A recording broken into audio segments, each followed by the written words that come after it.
Hi guys, it's me again, Andy right now.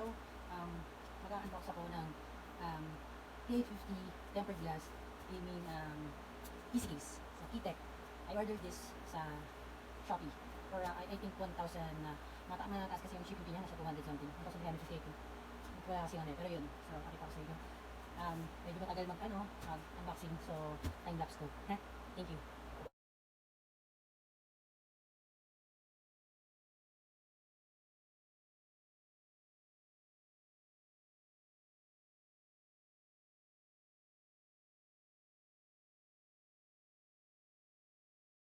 Here it is guys. This is the T850 Keytech. As you can see, yan na siya. So it's tempered glass. Tempered glass dito. Meron controls. Yung controls niya. Then may USB 3.0 siya. Then the power button. The reset, the power button. So meron siyang dalawang USB.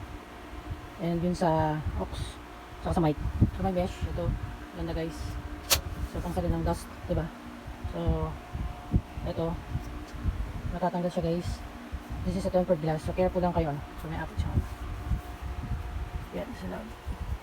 I'm going to remove yung tempered glass niya para ma-appreciate natin ang itsura niya. So careful lang kayo guys. Oops, mabigat. So yun. So guys, yun ang loob niya. As you can see, yan, pakita ko sa inyo. Yan, ma-appreciate nyo siya. Yan guys. Oops, may stand na rin siya. Ito yung ano niya. Dito yung mga fan. Meron ding pwede rin kayo maglagay sa taas ng fan. Pwede rin dito. Tapos dito.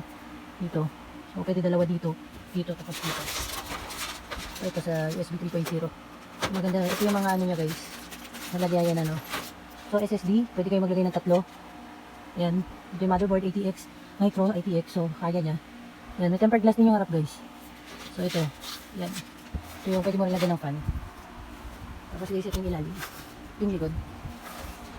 Yan yung likod niya dito. So dito yung remove nyo para sa ano. Tanggalin natin to. Para makita natin yung likod. Shoutout pala tinanggal ko na kami. Ayan. Ganda siya guys. Ma-appreciate nyo siya. Mahal nga lang siya ng konti pero yung size niya guys. Okay naman. Mabigat lang kasi glass. Tempered glass. Ito yung mga controls. Ayusin nyo na lang guys kung ano. Siyempre mag-stable management naman kayo eh. So yun. Padanin nyo dito. Yan. Papunta sa ilalim. So may space siya guys. May space dito. Yan. So, pwede yung maayos nyo yung dito yung SSD. Maganda siya guys. So Intel or unboxing of Keytech. Yan, tempered glass siya. May 3. Tapos pwedeng dalawa dito. Tapos, so guys, ano siya? Fan niya pwedeng 1, 2, 3, 4, 5, 6, 8. Yan. Keytech. Thank you. Thank you guys for watching my vlog.